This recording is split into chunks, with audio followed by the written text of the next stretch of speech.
ഇനി ഒരല്പം കോമഡി കേൾക്ക്. 2025 വളരെ രസകരമായ ഒരു കോമഡി ഇത് കേട്ടോളൂ. ദിവസം ഏതോ ഇയാൾ എന്നോട് പറഞ്ഞത് ഒരു വീട് 3 സ്ത്രീകൾ മാത്രമുള്ള ഒരു വീട് സന്ദർശിക്കാൻ ഇലക്ഷന്റെ ഒക്കെ ഭാഗമായിട്ട് മറ്റും പോയ റിട്ടയർഡ് ഉദ്യോഗസ്ഥയാണ്. അവർ പോയ സമയത്ത് അവരോട് സ്ത്രീകൾ മാത്രമേ ഉള്ളൂ, ആരുമില്ല. അപ്പൊ ചോദിച്ചു പോലും നിങ്ങൾ 3 മാത്രമല്ലേ ഉള്ളൂ, എങ്ങനെ ജീവിക്കുന്നത്? ദരിദ്ര കുടുംബമാണ്. അപ്പൊ അതിൽ പ്രായമുള്ള ഒരു സ്ത്രീ പറഞ്ഞത്ര ഞങ്ങൾക്ക് പിറക്കാതെ പോയ മകൻ ഞങ്ങളെ രക്ഷിക്കുന്നു. അപ്പൊ കേട്ടപ്പോ പെട്ടെന്ന് എനിക്ക് തോന്നി, പക്ഷെ ഇവർക്കന്ന് മനസ്സിലായില്ല ആരാണത് ചോദിച്ചു. ഞങ്ങൾക്ക് പിറക്കാതെ പോയ മകൻ ഞങ്ങളെ രക്ഷിക്കുന്നു. അപ്പൊ അതിൽ പ്രായമുള്ള ഒരു സ്ത്രീ പറഞ്ഞത്ര ഞങ്ങൾക്ക് പിറക്കാതെ പോയ മകൻ ഞങ്ങളെ രക്ഷിക്കുന്നു. അപ്പൊ കേട്ടപ്പോ പെട്ടെന്ന് എനിക്ക് തോന്നി, പക്ഷെ ഇവർക്കന്ന് മനസ്സിലായില്ല ആരാണത് ചോദിച്ചു. ഞങ്ങൾക്ക് പിറക്കാതെ പോയ മകൻ ഞങ്ങളെ രക്ഷിക്കുന്നു. മറ്റാരുള്ള കേരളത്തിന്റെ മുഖ്യമന്ത്രി. ഇതാണ് സംഭവം. ആലോചിച്ചു നോക്കൂ. കമ്മ്യൂണിസ്റ്റ് പാർട്ടിയിൽ ഇങ്ങനെ ഒരു സംഗതി, ഒരു കേട്ടുകേൾവി ഉണ്ടോ? ഇത് വല്ലതും പരിഗണിക്കപ്പെടുന്ന ഒരു പാർട്ടി ആയിരുന്നോ കമ്മ്യൂണിസ്റ്റ് പാർട്ടി? ഇങ്ങനെ പറയാൻ ആരെങ്കിലും ധൈര്യപ്പെടുവോ? സഖാവ് എന്ന വിളിയിൽ മറ്റൊരടിമത്വവും ഇല്ലാത്ത പോരാട്ടങ്ങളുടെ, സമർപ്പണത്തിന്റെ, ത്യാഗത്തിന്റെ, കരുത്തിന്റെ ഒക്കെ പിൻബലത്തിൽ കടന്നു വരുന്ന ആ സഖാക്കളുടെ നേതാവ് എന്ന ആളിനെ നേതാവെന്നോ സാറെന്നോ ലീഡറെന്നോ പറയുന്നതിന് പകരം അവിടെയും വിളിക്കുന്നത് സഖാവ് എന്ന് തന്നെയാണ്. അവിടെ തുല്യതപ്പെടുത്തുകയാണ് ചെയ്യുന്നത്. അവിടെയാണ് ഈ അനുജത്തി പറക്കാതെ പോയ മകനെ കുറിച്ച് പറയുന്നത്.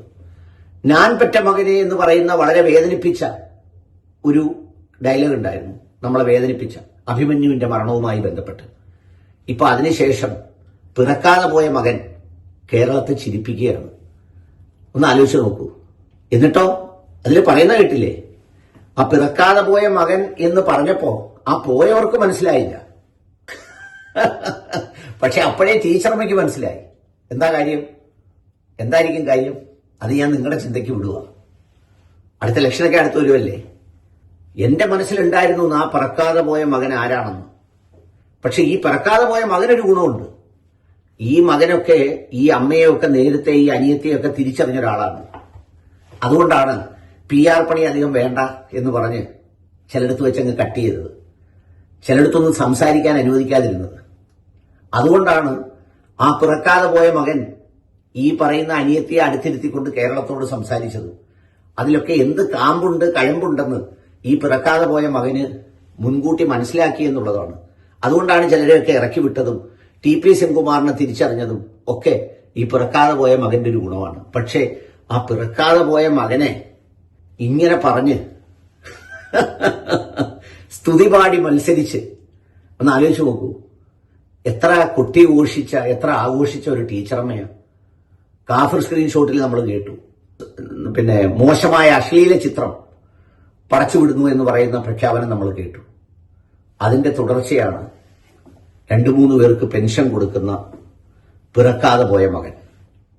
അതും പോയവർ മനസ്സിലാക്കുന്നതിന് മുമ്പ് കേട്ടപ്പോൾ തന്നെ മനസ്സിലാക്കിയ കൂടെ പിറക്കാതെ പോയ ഒരു സഹോദരിയുടെ കഥ കൂടി ഈ പറയുന്ന 2025 ചിരിക്കുന്ന കഥകളിലൊന്നായി സാമൂഹ്യ മാധ്യമത്തിൽ നിറയുണ്ട്.